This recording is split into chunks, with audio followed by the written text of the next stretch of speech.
ఓ లచ్చి ఇయ్యాలన్న ఆర్త పట్టుకొని వచ్చినవా లేదే? అగో వచ్చినవా? ఏందే నీకు ఆర్తనా మన్నా? గడ రైతుల నోలల్లా మన్ను పడుతుంది. గడ బాపు సుతం మస్తు పరిచాన్ అవుతుండు తెలుసా? అయ్యో దేనికే ఏమైంది? ఆ సరే గాని నీ బంగారం ఏడబెట్టినవు? ఆ గిడ నాదింత నీదింత బంగారం కలిపి బ్యాంకులో కుదబెట్టి పైసలన్నది ఎత్తనే. ఇప్పుడు అంతకట్టం ఏమొచ్చిందే బంగారం కుదబెట్టే అంత? ఇక మొన్న పెట్టుబడి లేక బాపు పైసలు అప్పుకు తెచ్చిండు కదా, గల్లు ఇప్పుడు ఇంటి మీదకి వచ్చి మస్తు లొల్లి లొల్లి ఎత్తారు అప్పు కట్టమని. ఎందుకే గా రైతు బంధు వడలేదా? అయ్యో కాంగ్రెస్ వచ్చినాక రైతు భరోసా కదా, అగో అవి వడలేదా ఇంకా బాప అకౌంట్లా? మన్ను పడ్డత్తి. ఇగో పాత సర్కారు ఉన్నప్పుడు గా పైసలు మాగా పెట్టుబడి పెట్టిన టైంలో మా పడుతుండే, కానీ ఇప్పుడు గీ కొత్త సర్కారు వచ్చినాక ఆ పైసలు ఎప్పుడు వస్తాయా అని పిట్టకు పెట్టేది చూసినట్టే చూసుడైతాంది. నీ పోరి గట్లంటావు. ఈ సర్కార్ సుతం ఏత్తాంది పైసలు, మొన్న గా మధ్యలేసింది, ఇప్పుడు సుతం ఏత్తరట. అదే పనులున్నారు. ఇక మున్సిపల్ ఎలక్షన్లు ఉన్నాయి కదా, మా ఏత్తర్తి. ఓ పోరి గట్లంటావు. కేంద్ర బడ్జెట్ అయింది కదా, ఇక ఇప్పుడు వాళ్ళు రైతు పిఎం కిసాన్ పైసలు ఎత్తే వీళ్ళు రైతు భరోసా పైసలు ఎత్తారు. మొత్తం ఒకటే పరి పడతాయే మస్తు పైసలు.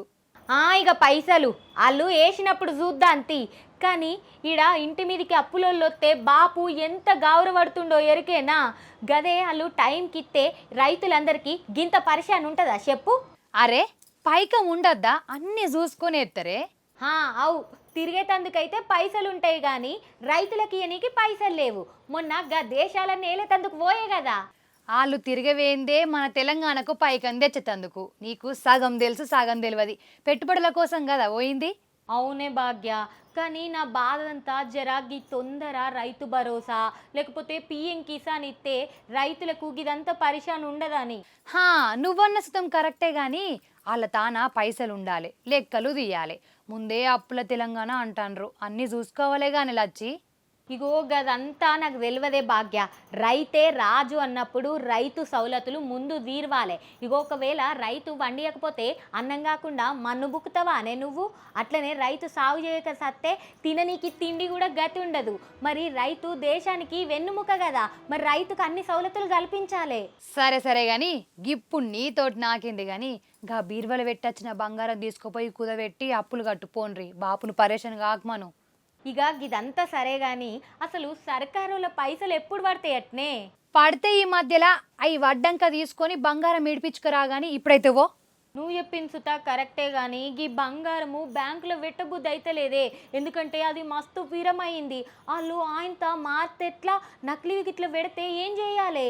నీ బొంద ఏం పెట్టరు పో అనుమాన పక్షి. ఇక మిత్తైతే కట్టద్దానే. అదే రైతు భరోసా జల్లి పడితే బాపు అప్పు చేయకపోతుండే కదా, పెట్టుబడులు అప్పు చేయకుండా పెడుతుండే. ఈ సర్కారు చేసిన సాయాన్ని తలుసుకుంటా అప్పు చేయకుండా బతుకుతుండే.